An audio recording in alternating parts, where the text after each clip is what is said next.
Gomez.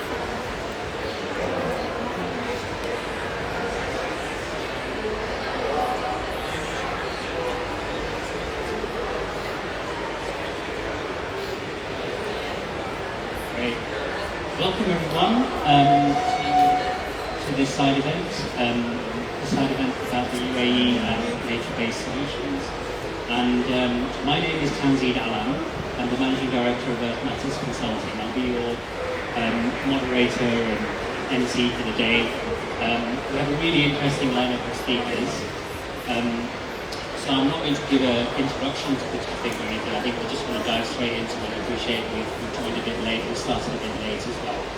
So first we have Nathan Al-Mansouri. He's the Senior Manager, or Section Manager of Marine Assessment and Conservation, Terrestrial and Marine Biodiversity with the Environment Agency of Abu Dhabi. Welcome, Nathan. Great. We also have Marina Antonopoulos, who's the Director of Nature Conservation with Emirates Nature WWF, long-time friend of our colleague as well. Marina, welcome. We have David Ramos, who's the Senior Manager of Sustainability with HSBC Middle East. He's here, so any questions about money is all about him. He always gets that at these events. And then we have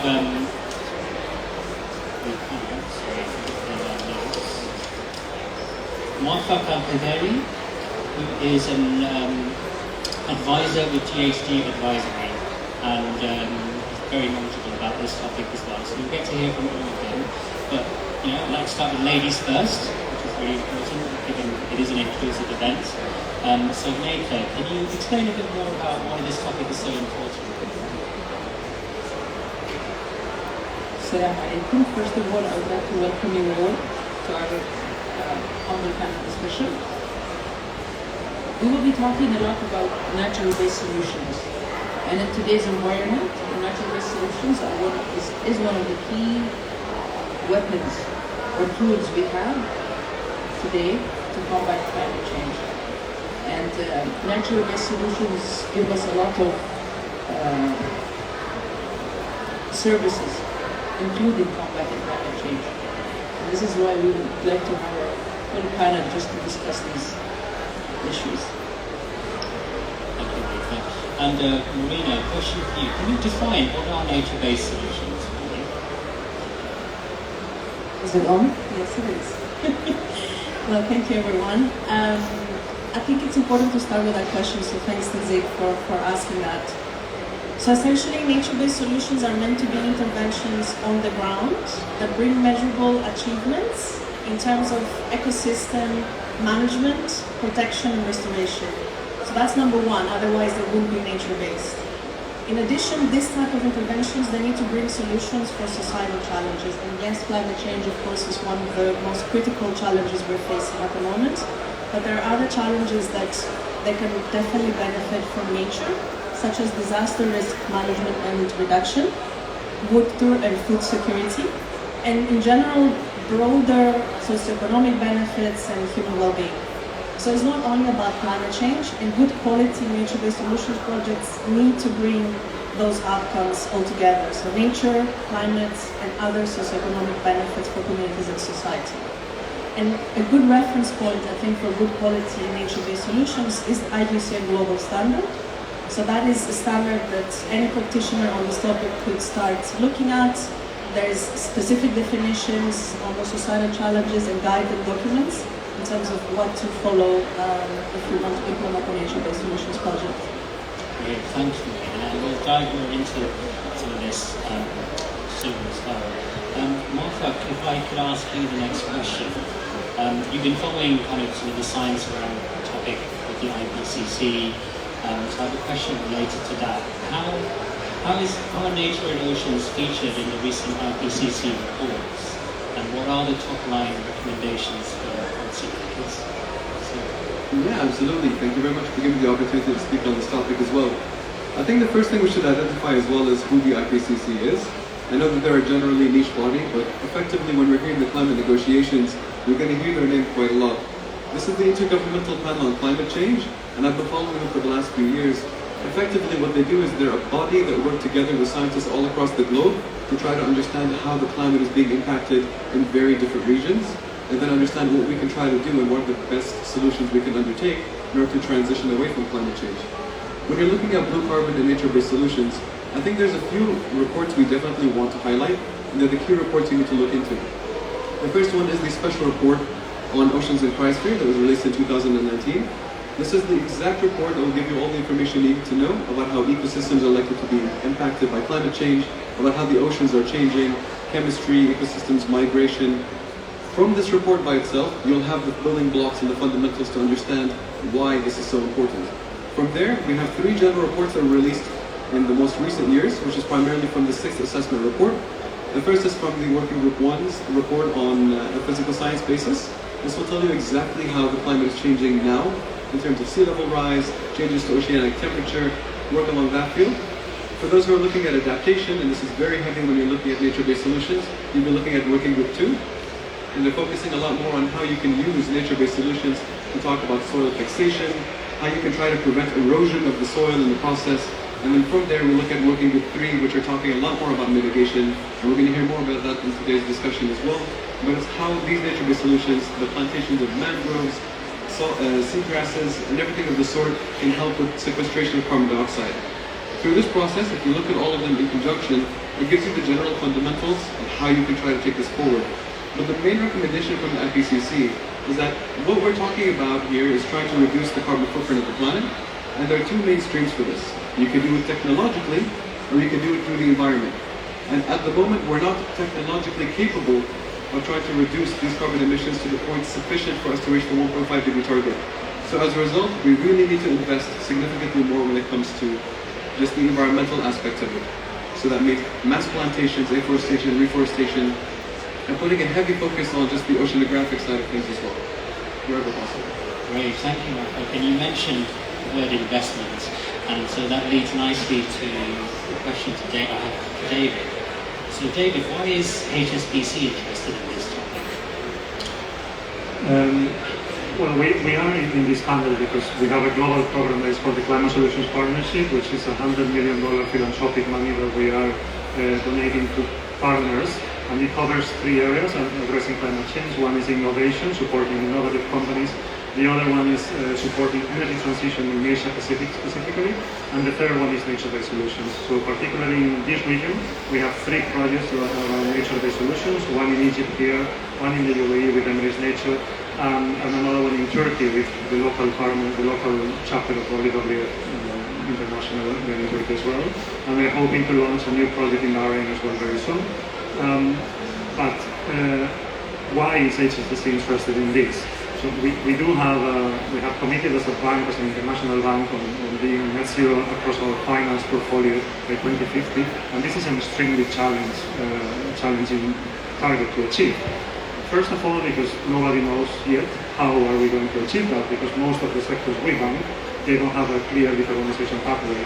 So we need to work with them and advance with them and support them financially to be able to achieve that target, so we can achieve our own target. We also know that we cannot reach 1.5 or even 2 degrees if we are not regenerating nature. But that's why HSBC at the global level has put a focus on this. We have, from a non-commercial perspective, we have this portfolio of projects, but also we are working from a commercial side with our joint venture with Pollination that we created a couple of years ago. It's now called Climate Asset Management, where we're actually trying to put a price tag on nature or natural assets, so it can actually become an asset class and investors can come in. Excellent. Lots of interesting points you just made there. I think excellent to pick up on that. But later, I'd like you to talk to us a bit more about the projects that EAD is doing in Abu Dhabi, focusing on blue carbon and what's the importance of coastal habitats in Abu Dhabi for climate change mitigation and adaptation. So, in the UAE in general, we have laws and regulations that are put in place to protect these, what we call blue carbon sinks. So let me take you back a step. What are blue carbon sinks, or what are blue carbon habitats? Just a quick question. Anyone knows what they are? So they're basically natural habitats, but taken carbon. And what differs them from green carbon sinks or terrestrial forests and terrestrial carbon sinks is that they store the carbon in their soils instead of releasing them back in the atmosphere.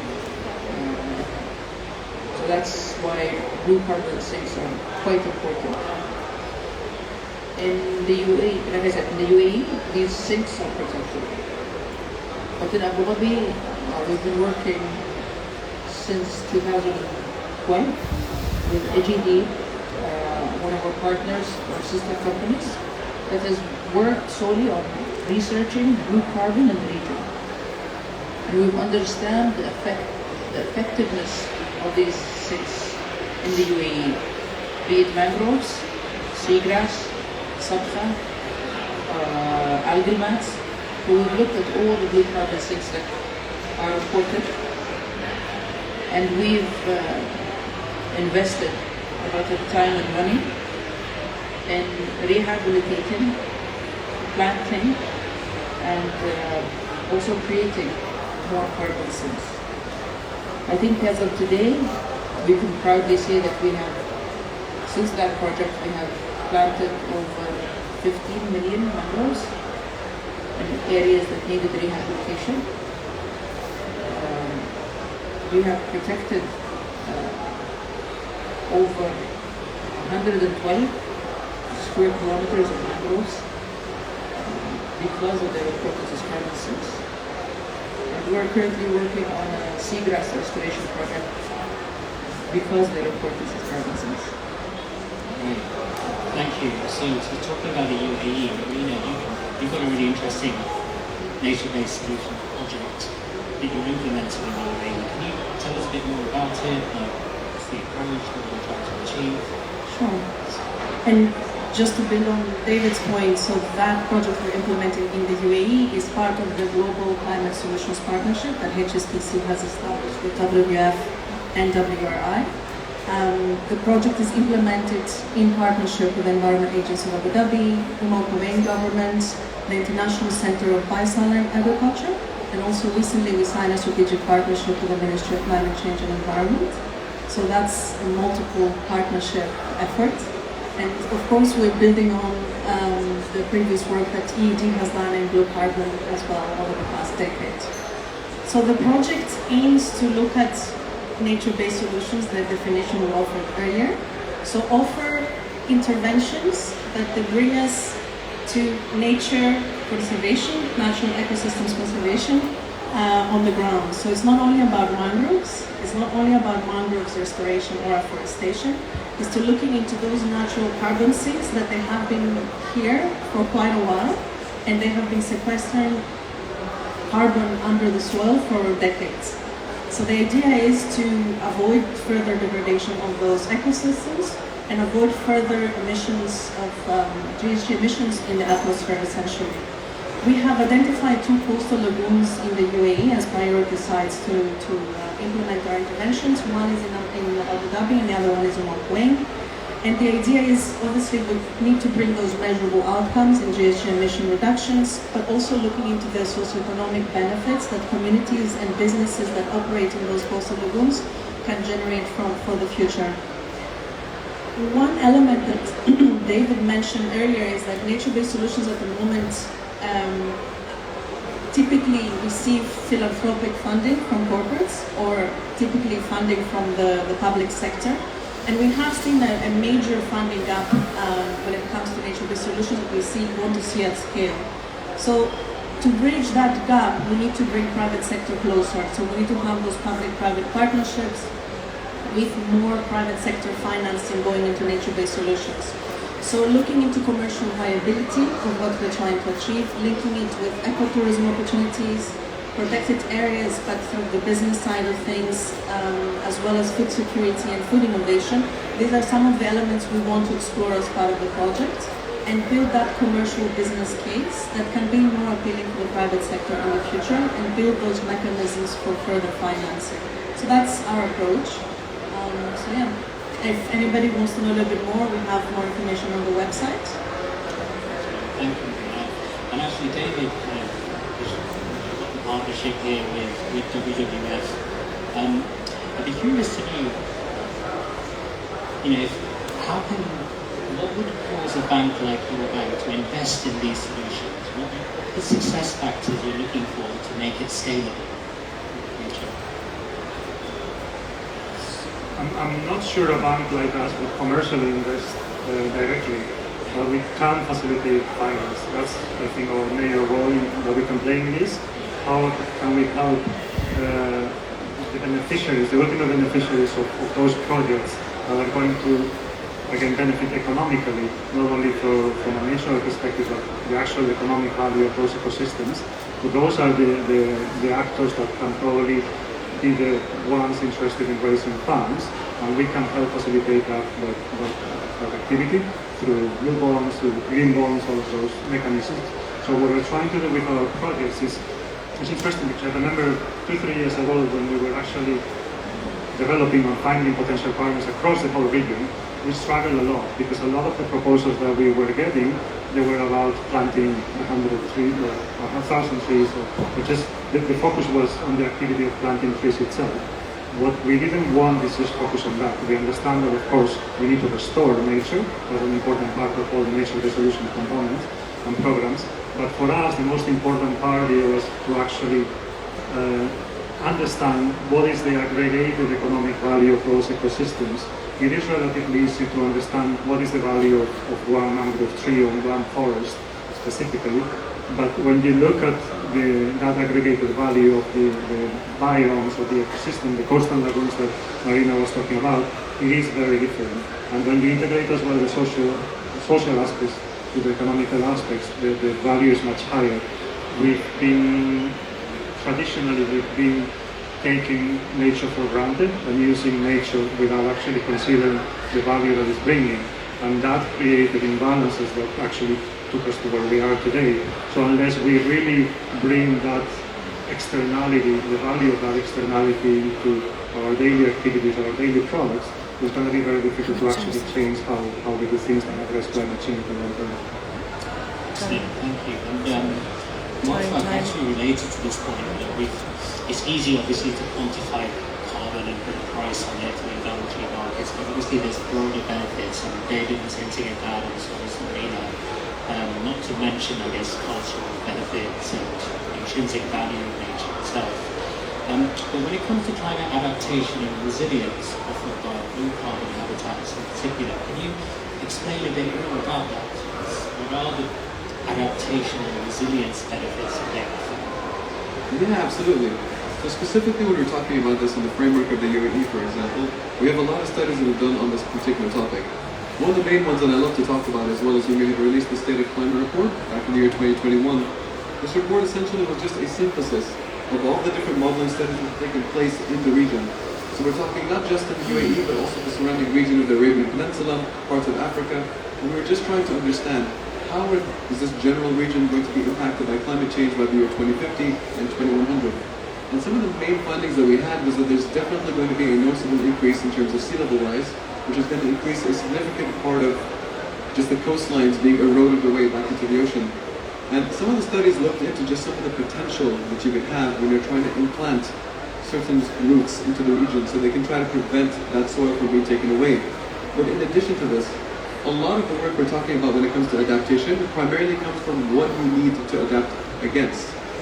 When you recognize that different parts are more vulnerable than others, it gives you the opportunity to try to implant just the majority of your efforts in these particular regions, as these are the ones that are in sensitive zones. This report that we're talking about in particular as well, and you can find this online, it's readily available on just the ministry's website. It gives you a very strong synopsis of the fact that a lot of the ecosystems in that area are now vulnerable. They're vulnerable for multiple reasons. It's not just because sea level rise is changing the topography of the region. In addition to this, we have an increase in temperature of the water, a change in ocean acidification, an increase in the salinity, and this also links back to industrial practices. A lot of the work shows that there's going to be an increase in salinity from just desalination practices. Our groundwater reserves are going to be impacted as well. The ideal situation here is that by using nature-based solutions, instead of using just natural or let's say artificial means, such as berms or windbreakers, is the fact that not only do you prevent that erosion from taking place, but you provide an entirely new ecosystem that can protect the current ecosystem from all these changes. we recognize that the increase in mangrove activity, salt marshes, and so on also help maintain the soil properties. They maintain the water properties very well. There's a buffer system that's in place. So the main idea here is that we need to identify what can survive in that region, what is likely to be able to tolerate just the new temperatures, and what is the thermal capacity that we can try to teach these different ecosystems to be able to adapt to in order for us to be able to implant just that new set of ecosystems in that new region. And one last thing I want to highlight here as well, and this ties in a little bit with what the IPCC had mentioned before. The Arabian Gulf in and of itself is somewhat of a niche case in comparison to the rest of the regions of the world. They look at it almost like a case study for what climate change would look like relative to the planet. The idea here is that any strategies that we employ just in the Arabian Gulf is a very strong case for what we're likely to witness in the rest of the planet. Meaning anything that succeeds is something that they can try to make use of. So it's our added responsibility to try our best to push forward and pioneer new techniques and new technology to make this happen. But as of this point in time, we recognize that nature-based solutions stand as one of the best options that we have available. And we know the UAE is already working towards this, as they have not only announced a 30 million mangrove plan originally, but have also upscaled that now to 100 million mangroves by the year 2030 and pushed up to 2050 as well. So just putting this perspective, you can really see just some of the benefits that are going to be coming from this type of approach. Actually, you're raising a lot of points there. Actually, David, you have something to say on that. Sorry, I'm just jumping the queue here. It's fine. I just wanted to comment on one tangible example of what you just said, because it's really good that we are looking at those ecosystems from a macro perspective and what are the risks of like small island that are going to suffer the consequence of climate change. But even from a finance perspective, we are already starting to look at that. I just saw recently an internal that probably in the future would be linked to a higher risk and hence a higher price or interest rate, because it is a higher possibility of becoming a stronger asset for us, or maybe they need to link it to some kind of insurance policy that's going to underwrite the risk of actually having that product with that client. So this is something that is coming. It's not only us, obviously, because we have all of the financial institutions are looking at this. So at some point, the climate risk is going to be integrated with the pricing of lending from banks. So that's going to cost us money at the end. So we can expect higher mortgage rates for opportunity cost. Anyway, I'm really joking. I'm sure it might not be the case, but we'll see how it plays out. Good, alright, you raised some really important points there. Actually, I want to go back to this point about socio-economic benefits, because we've been talking around that a little bit, but there has been some work done in Abu Dhabi on this. So what are the key economic activities in Abu Dhabi and the UAE that rely on these ecosystems? So, as Marina mentioned, we're working on a project to highlight exactly these socio-economic benefits that come out of natural solutions and natural habitats overall. Like Muwafaq talked about just a few points of the importance of these habitats to ensure the soil is not eroded. It's the first line of protection for coasts, and David added that they've been an increase in mortgage.